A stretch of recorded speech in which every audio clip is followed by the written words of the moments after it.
మీకు బండు ప్రేక్షకులకు మన ప్రభువైన యేసుక్రీస్తు నామమున వందనములు. మోకాలపై ఆరాధింప ఆశ, పూర్ణ మనసుతో ఆరాధింప ఆశ, పూర్తిగా పూజింప ఆశ, నీ పూర్తిగా మారాలని ఆశ. మోకాలపై ఆరాధింప ఆశ, పూర్ణ మనసుతో ఆరాధింప ఆశ, పూర్తిగా పూజింప ఆశ, నీ పూర్తిగా మారాలని ఆశ. మోకాలపై ఆరాధింప.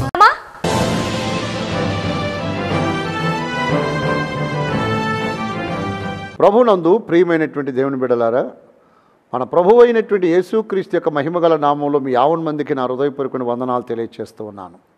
పరిశుద్ధ గ్రంథముల నుండి పరమగీతాల గ్రంథాన్ని గత కొద్ది సంవత్సరాలుగా మనం ధ్యానం చేసుకుంటూ పరమగీతాలలో ఉన్నటువంటి పరమార్థాలు నేర్చుకుంటూ దినదినము వధువ సంఘముగా తయారవుతూ వస్తున్నారు. నిజంగా అనేకులు ఈ కార్యక్రమం వీక్షించి నాతో మాట్లాడుతూ ఉన్నప్పుడు ఆ ప్రభువును నేను స్తుతించి కొనియాడుతూ ఉన్నాను. ఈ దినము కూడా మరోసారి పరమగీతాల గ్రంథం 5వ అధ్యాయం 10వ వాక్యాన్ని చదువుకొని ధ్యానం చేసుకుందాం. నా ప్రియుడు ధవలవర్ణుడు, రత్నవర్ణుడు, 10,000 మంది పురుషులలో అతన్ని గుర్తింపవచ్చును. క్రీస్తునందు నాకు ప్రియమైనటువంటి దేవుని బిడలారా, చదవబడినటువంటి ఈ లేఖన భాగములో గత వారము మనం చదువుకొని ధ్యానము చేసుకునేటప్పుడు నా ప్రియుడు ధవలవర్ణుడు అని షూలమితిని ప్రశ్నించిన వారికి సమాధానం ఇచ్చినట్లు మనం చూశాం. ఎందుకంటే యెరూషలేము కుమార్తెలు షూలమితిని అడిగారట, స్త్రీలలో అధిక సుందరి వగుదాన, వేరు ప్రియుని కన్నా నీ ప్రియుని విశేషమేమిటి? మా చేత ప్రమాణము చేయించుకొనుటకు నీ ప్రియునిలో ఉన్న గొప్పతనం ఏమిటి, ప్రత్యేకత ఏమిటి అని అడిగినందుకు షూలమితి, నా ప్రియుడు ధవలవర్ణుడు, నా ప్రియుడు రత్నవర్ణుడు, నా ప్రియుడు 10,000 మందిలో గుర్తింపదగినవాడు అని 5వ అధ్యాయం 10వ వాక్యం ద్వారా తెలియచేయడాన్ని గత వారంలో చదువుకొని ధవలవర్ణుడు అనగా ఏంటని నేర్చుకున్నాం. ధవలము అనగా తెలుపు. తెలుపు అనేటువంటిది ఆ ప్రియునిలో ఉన్నటువంటి పరిశుద్ధతను సూచిస్తూ ఉన్నది అని గతించిన వారంలో నేర్చుకున్నాం. నిజముగానే ప్రపంచములో ఉన్న ఏ ప్రియుని కన్నా మనము కలిగి ఉన్నటువంటి మన ప్రియుడని యేసుక్రీస్తు వారు పూర్ణ పరిశుద్ధత గలవాడు. కనుకనే షూలమితి అన్నది నా ప్రియుడు ధవలవర్ణుడని. ఇప్పుడు 2వ మాట తెలియచేస్తుంది, నా ప్రియుడు రత్నవర్ణుడు. ఇక్కడ అనేకులలో ఒక చిన్న సందేహము పుట్టవచ్చు. ఎందుకంటే ఏ ప్రియుని చూసినా ఏదో ఒక వర్ణములో ఉంటాడు, ఏదో ఒక రంగులో ఉంటాడు. కానీ షూలమితి తన ప్రియుని గురించి తెలియచేస్తున్నప్పుడు తన యొక్క ప్రియుడైనటువంటి ప్రభులు వారు 2 రంగులతో కనబడుతున్నాడని, అనగా ధవలవర్ణుడుగానో రత్నవర్ణుడుగానో ఉన్నాడు అని తెలియచేస్తుంది. అది ఎలా సాధ్యమో అనే ఆలోచన కొందరిలో కనబడవచ్చు. ధవలము అనగా ఏ రీతిగా పరిశుద్ధతకు సాదృశ్యమైనదో అదే ప్రకారము రత్నవర్ణుడు అని చెప్పినప్పుడు రత్నము అనగా ఎర్రని రంగములో ఉన్నది. ఇంగ్లీష్ బైబిల్లో చూసినట్లయితే my beloved is white and ruddy అని రాయబడ్డది. అంటే అర్థం ఏంటి? ఎర్రని రంగులో కనబడుతూ ఉన్నాడు. రత్నము ఏ రీతిగా ఉంటుందో ఆ రీతిగా ఎర్రని వాడిగా కనబడుతున్నాడు. ఇక్కడ ఆ తెలుపు ఈ ఎరుపు ఎలాగా ఒక వ్యక్తిలో ఉండగలవు అన్నది మీ యొక్క సందేహముగా ఉండవచ్చు. అయితే నా ప్రియమైన బిడ్డలారా, ఆ ఎర్రని ధనము రత్నవర్ణము దేని సూచిస్తుందో తెలుసా? నా ప్రభువైన యేసుక్రీస్తు వారు ఎంతటి పరిశుద్ధుడో నిశ్చయముగా ఆయన వంటి పరిశుద్ధుడు భూలోక చరిత్రలో ఎవడూ లేడు. ఎవరెవరు పిలువబడుతున్నారో ఒకవేళ నా ప్రభు స్థానములో అట్టి వారి అందరిలో కూడా నా ప్రభువుల వారు మాత్రమే సంపూర్ణమైన పరిశుద్ధత కలిగి ధవలవర్ణుడిగా కనబడుతున్నవాడు. అయితే రత్నవర్ణుడు ఆ ధవలవర్ణుడైనటువంటి ప్రభువులో ఈ రత్నవర్ణం ఏమిటి అని ఆలోచిస్తున్నారా? ఒక్కసారి మార్కు శుభవార్త 15వ అధ్యాయం 17 మరియు 19 వాక్యాలను చదువుతూ ఉన్నప్పుడు అక్కడ ధవలవర్ణుడై ఉన్నటువంటి నా ప్రభుల వారు ఏ రీతిగా కనబడుతున్నాడో ఒక్కసారి పరీక్షించగలము. ఆయనకు ఊదారంగు వస్త్రములు తొడిగించి ముండ్ల కిరీటమును ఆయన తల మీద పెట్టి, యూదుల రాజా నీకు శుభమని చెప్పి ఆయనకు వందనములు చేయసాగిరి. మరియు రెల్లుతో ఆయన తల మీద కొట్టి ఆయన మీద ఉమ్మి వేసి మోకాళ్ళుని ఆయనకు నమస్కారము చేసిరి. క్రీస్తునందు ప్రియమైనటువంటి దేవుని బిడ్డలారా, చదవబడినటువంటి లేఖన భాగాలను మీరు గమనించినట్లయితే ధవలవర్ణుడైన పూర్ణ పరిశుద్ధుడైన నా ప్రభులు వారిని పట్టుకొని ఆయన యొక్క శిరమున ముళ్ళ కిరీటము పెట్టి రెల్లుతో ఒక్క దెబ్బ కొట్టగానే ఆ ముళ్ళు ఆయన యొక్క శిరములోనికి జ్వరబడుతూ ఉన్నాయి. నా ప్రియమైన బిడ్డలారా, ఎప్పుడు ఆ ముళ్ళు ఆయన శిరములోనికి జ్వరబడ్డదో, జ్వరబడుట చేత ఆ శిరముల నుండి స్రవిస్తున్నటువంటి రక్తము ఆయన ముఖం మీదుగా ప్రవహిస్తూ ఉంది. ఎప్పుడు సిరియన్ క్రైస్తన్ అనబడిన 2 అంగుళములు పొడవగలిగిన ముళ్ళ మకుటం ఆయన శరమణ పెట్టబడి రెల్లుతో కొట్టి శరముల నుండి రక్తము చింది ఆయన ముఖములు ప్రవహించడము ప్రారంభించిందో, అప్పుడు ధవలవర్ణుడై ఉన్నటువంటి నా ప్రభుల వారు చూచుచున్న ప్రతి ఒక్కరికి రక్తవర్ణుడుగా కనబడ్డాడు. ఎందుకో తెలుసా నా ప్రియమైన బిడ్డలారా, రక్తము చిందించకుండా పాప క్షమాపణ లేదని వేదాలు చెబుతున్నాయి. రక్తము చిందించకుండా పాప క్షమాపణ లేదని పరిశుద్ధ గ్రంథము చెబుతుంది. ఒక మానవుని యొక్క పాపము క్షమింపబడాలంటే, ఒక మానవుడు పాప క్షమాపణ పొంది దైవ రాజ్యమును సొంతము చేసుకోవాలంటే, మానవునికి దేవుడికి కలిగినటువంటి అనుబంధము విడిపోయినటువంటి అనుబంధము మరల కలపబడాలి అంటే ఒకరు రక్తమును చిందించాలి. ఆ రక్తము పరిశుద్ధ రక్తమై ఉండాలి. ఎడ్ల రక్తం వలన, కోళ్ళ రక్తం వలన విరోధుల క్షమాపణ లేదు. అప్పుడు ఒక పరిశుద్ధుని రక్తము కార్చాలి, చిందించాలని వేదాలు చెప్పిన కారణము చేత నా ప్రభువైనటువంటి యేసు క్రీస్తు వారు పూర్ణ పరిశుద్ధుడై ధవలవర్ణుడిగా కనబడిన నా క్రీస్తు మీ నిమిత్తము, నా నిమిత్తము బలియాగమవుతూ ఉన్నప్పుడు ఆయన శిరమున ముళ్ళ కిరీటమును పెట్టి రెల్లుతో ఒక దెబ్బ కొట్టగానే ఆ శిరములోనికి చొరబడిన ముళ్ళను బట్టి స్రవిస్తున్న రక్తము చేత ఆయన ముఖమంతా నెత్తురు ముద్దగా మారుతుంది.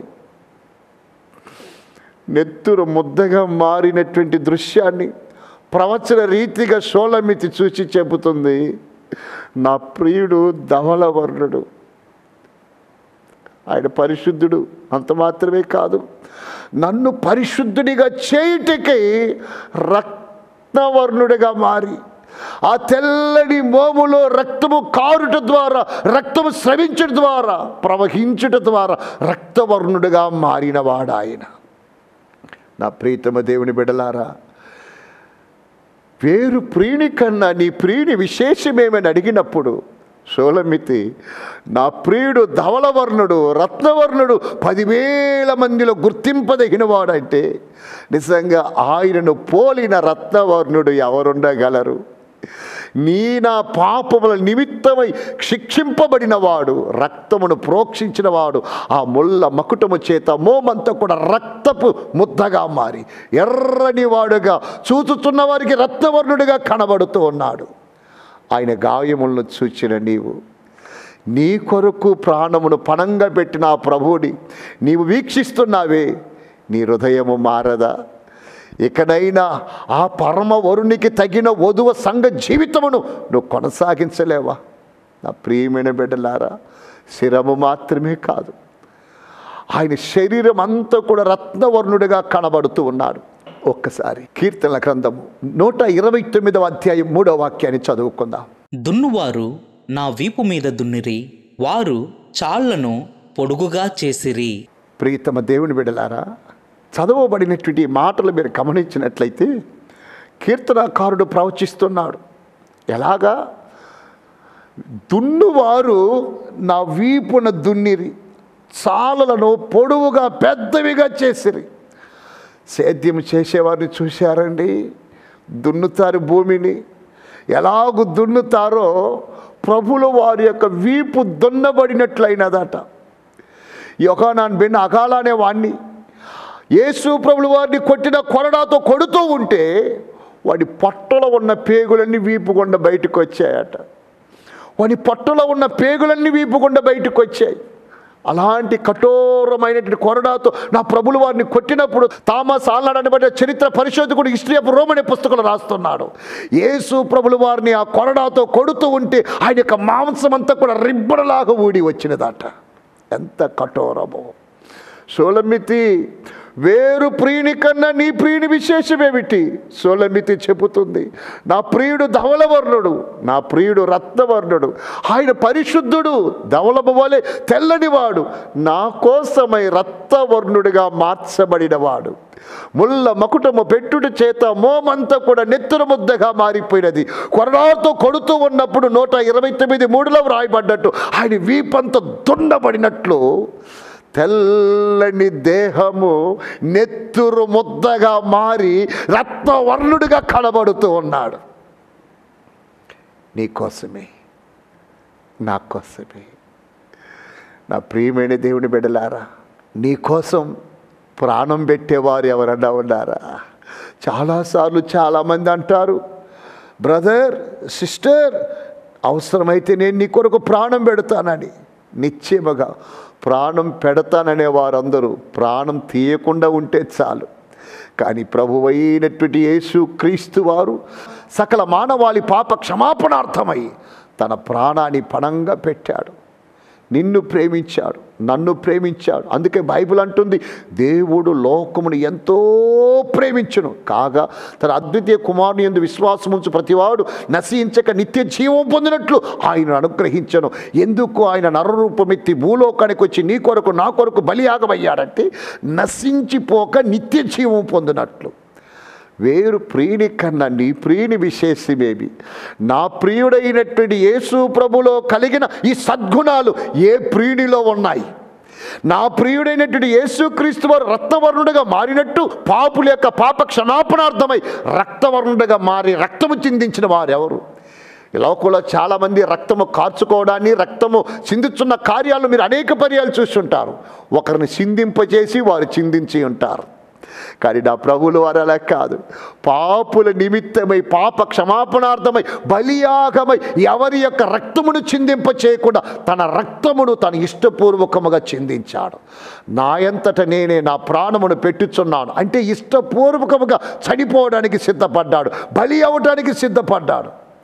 కాబట్టి షోలమితి తనను అడిగినటువంటి వారితో చెబుతుంది, వేరు ప్రియుని కన్నా నా ప్రియుని యొక్క విశేషం ఏమిటంటే ఆయన ధవళవర్ణుడు, రత్నవర్ణుడు, 10,000 మందిలో గుర్తింపదగినవాడు.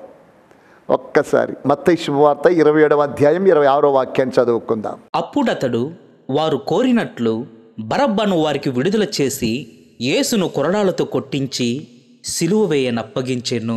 ప్రియమైన దేవుని బిడ్డలారా, ఎలాగైతే 129:3 కీర్తనకారుడు ఒక ప్రవచనాన్ని చెప్పి ఉన్నాడు, అదే ప్రకారము పిలాతు యేసు ప్రభులు వారిని కొరడాతో కొట్టుటకు అప్పగించి ఉన్నాడు, సిలువకు కొట్టి ఉన్నాడు.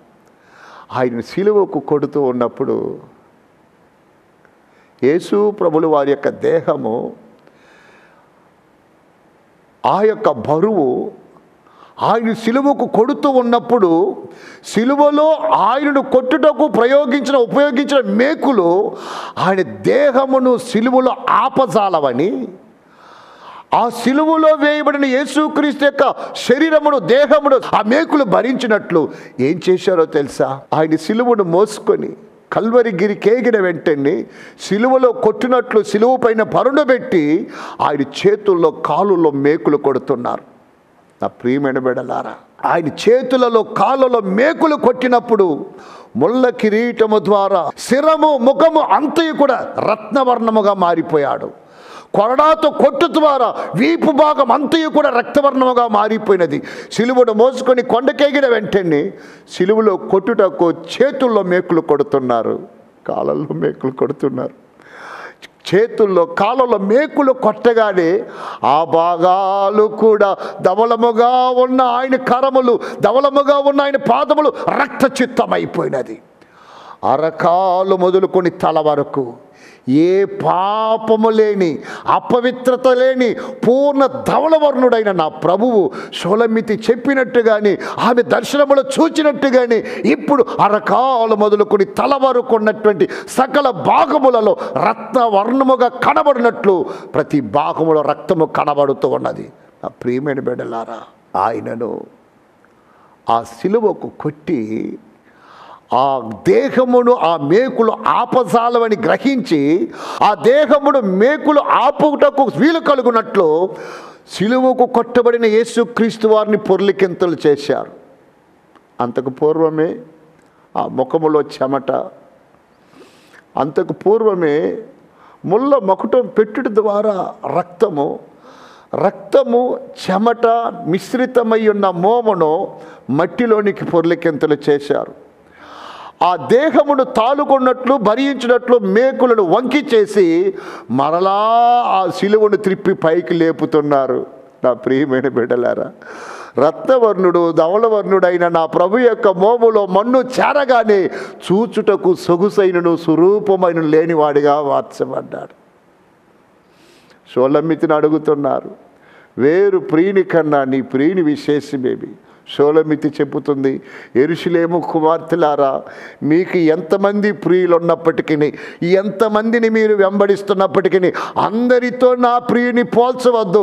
కారణం ఏంటంటే నా ప్రియుడు ధవళవర్ణుడు, నా ప్రియుడు రత్నవర్ణుడు, నా ప్రియుడు 10,000 మందిలో గుర్తింపదగినవాడు, నా ప్రియునితో సములైన వారు ఎవరూ లేరని తెలియచేస్తూ ఉంది. అప్పుడు రత్నవర్ణుడు అనగా ఏంటి? నా ప్రియమైన బిడ్డలారా, సంఘమును ప్రేమించి, నిన్ను ప్రేమించి, నన్ను ప్రేమించి, ఈ లోకమును ప్రేమించి వారి కొరకు ఆయన రక్తమును దారబోసినప్పుడు ధవళవర్ణుడు రత్నవర్ణుడిగా ఆగపడ్డాడు. మరి ధవళవర్ణుడు పూర్ణ సౌందర్యము కలిగిన నా ప్రభువు స్వరూపమైన లేనివాడై రక్తవర్ణుడిగా కనబడుతున్నాడే నీ కోసం. మరి ఈ దినమందైనా ఆయన కొరకు ఒక నమ్మకమైన విశ్వాసిగా నీ కొరకు ప్రోక్షించిన రక్తమును గుర్తించి, ఆ త్యాగశీలతను గుర్తించి ఆయనకి ఇష్టమైన జీవితం చేయగలవా? శరీరములో ప్రతి అణువులో భయంకరమైనటువంటి బాధను అరకాలు మొదలుకొని తల వరకు నీ కొరకు నా కొరకు నలగొట్టబడ్డాడు. ఆ తెల్లని దేహమంతా రక్తవర్ణముగా మారిపోయింది. ఒక్కసారి యోహాను శుభవార్త 20వ అధ్యాయం 24-25 వాక్యాలు చదువుకుందాం. యేసు వచ్చినప్పుడు 12 మందిలో ఒక్కడైన దిదుమ అనబడిన తోమ వారితో లేకపోయెను. గనుక తక్కిన శిష్యులు మేము ప్రభువును చూచితిమని అతనితో చెప్పగా, అతడు నేనాయన చేతులలో మేకుల గురుతును చూచి నా వ్రేళ్ళు ఆ మేకుల గురుతులో పెట్టి నా చెయ్యి ఆయన ప్రక్కలో ఉంచితేనే గాని నమ్మనని వారితో చెప్పాను. ప్రభునందు ప్రియమైనటువంటి దేవుని బిడ్డలారా, చదవబడినటువంటి లేఖన భాగాలు మీరు గమనించినట్లయితే నా ప్రభువు అయినటువంటి యేసుక్రీస్తు వారు ఎలాగైతే చెప్పారో అదే ప్రకారం చనిపోయి 3 రోజుల తర్వాత ఆయన పునరుత్థానుడై లేచి ఉన్నాడు. లేచి శిష్యులకు ఆయన దర్శనమిచ్చాడు. దర్శనమిస్తున్నటువంటి సమయంలో తోమ అక్కడ లేడు. తోమ వచ్చిన తర్వాత మిగిలినటువంటి శిష్యులు చెప్తున్నారు, ప్రభువారు వచ్చారు, మేము చూశామని. అందుకు ఆ మనుషుడు అన్నాడట, లేదు, నేను ఆయన యొక్క గాయములలో, ఆయన మేకులు కొట్టబడినటువంటి చేతులలో, ఆ బల్లెం గుర్చబడినటువంటి భాగములో, ఆయన గాయాలలో నా వ్రేలు ఉంచి తాకి చూస్తేనే కానీ నేను నమ్మను అన్నాడు. అయితే నా ప్రియమైన బిడ్డలారా, ఏ ఒక్క ఆత్మ కూడా నశించుట ఇష్టము లేని నా తండ్రి తోమాను దర్శించాడు. తోమాను దర్శించి తోమాతో ఏమంటాడో తెలుసా? తోమా, నీవు అవిశ్వాసి కాక విశ్వాసిగున్నట్లు నీ చెయ్యి చాచి నా గాయాలు చూడు అంటాడు. ఎంత బాధకరం అండి. నీ కొరకు ప్రాణం పెట్టాడు, నీ కొరకు రక్తాన్ని ప్రోక్షించాడు, ధవల వర్ణుడై ఉండి రత్నవర్ణుడిగా మారాడు, విడిచిపెట్టుకుని భాగ్యమని ఎంచుకొనక సకల భాగ్యాలు వదిలి భూలోకానికి దరిద్రుడిగా వచ్చాడు, రిక్తుడిగా మారాడు. అలాంటి గొప్ప తండ్రిని గూర్చి శిష్యులు చెప్తున్నారు, ఆయన వచ్చి ఉన్నాడంటే ఈ మనుషుడు అన్నాడట, నేను గాయములను తాకి వ్రేళ్ళు పెట్టి చూస్తేనే తప్ప నేను విశ్వసించను అన్నాడు. అయినా ఇంతటి సందేహపరుడా అని చెప్పి వదిలిపెట్టలేదు. కానీ అగ్నిలో నుండి ఒకని లాగినట్టు సందేహముతో ఉండిన వారిని లాగి రక్షించుటకై నా ప్రభులు వారు తోమాకు దర్శనమిచ్చి, తోమా తోమా, నీవు అవిశ్వాసి కాక విశ్వాసిగున్నట్లు నీ వ్రేళ్ళు తీసి నీ చెయ్యి తీసి నా ప్రక్కలో ఉంచు, నా గాయములు చూడు అన్నాడు. అంటే అర్థమేంటో తెలుసా? ఆయన ప్రాణం పెట్టినది, ఆ ధవళవర్ణుడు రత్నవర్ణుడుగా మారినది నీవు అవిశ్వాసిగా ఉండుటకు కాదు, నువ్వు విశ్వాసిగా మారాలి. నీవు అవిశ్వాసిగానే కాలము గడుపుటకు కాదు, నువ్వు విశ్వాసిగా మారి దేవుని రాజ్యములో చేరాలని, నీవు రక్షణ ఆనందముతో ఉండాలని యేసయ్య ధవళవర్ణుడైనప్పటికీ రత్నవర్ణుడిగా మారిపోయాడు. ఈ కార్యక్రమం వీక్షిస్తూ ఉన్నా నా ప్రియమైన దేవుడి బిడ్డలారా, మీరు ఇంకనూ తోమావలే సందేహాత్మత కనబడుతున్నారా? ఇంకనూ ఆయన గాయాలలో ఏలు పెట్టి చూడాలని, చెయ్యి పెట్టి చూడాలని సందేహిస్తూ ఉన్నారా? నీకోసమే కదా నాన్న ఆయన తన ప్రాణాన్ని పణంగా పెట్టాడు. అన్ని గాయాలు ఎందుకు భరించాడు? ఆ ముళ్ళ మకుటాన్ని ఎందుకు భరించాడు? దున్నబడినట్లు వీపు దున్నబడిలాగున కొరడా దెబ్బలు ఎందుకు సహించాడు? మేకులు ఎందుకు భరించాడు? అంతటి కఠోరమైన శ్రమలో కూడా డాడీ, తండ్రి, వీరేమి చేదురు, వీరెరుగురు కనుక వీరిని క్షమించమని అంతటి కఠోరమైన దుర్భర స్థితిలో కూడా నీకు క్షమాపణ ఎందుకు పంచాడో తెలుసా? నువ్వు ఇంకా విశ్వాసిగా ఉండాలని కాదు, విశ్వాసిగా మారాలి. ఆయనను విశ్వసించి ఆయన రాజ్యానికి హక్కుదారులు కావాలి. ఒకవేళ ఇంకా ఆయనను, ఆయన కార్యములను, లేఖనములను సందేహించుకుంటూ దేవునికి దూరం అవుతూ ఉంటే ఈ అద్భుతమైన దినమున ఆయన నీతోనే మాట్లాడాలని గుర్తించి అవిశ్వాసి కాక విశ్వాసిగా మారగలవా?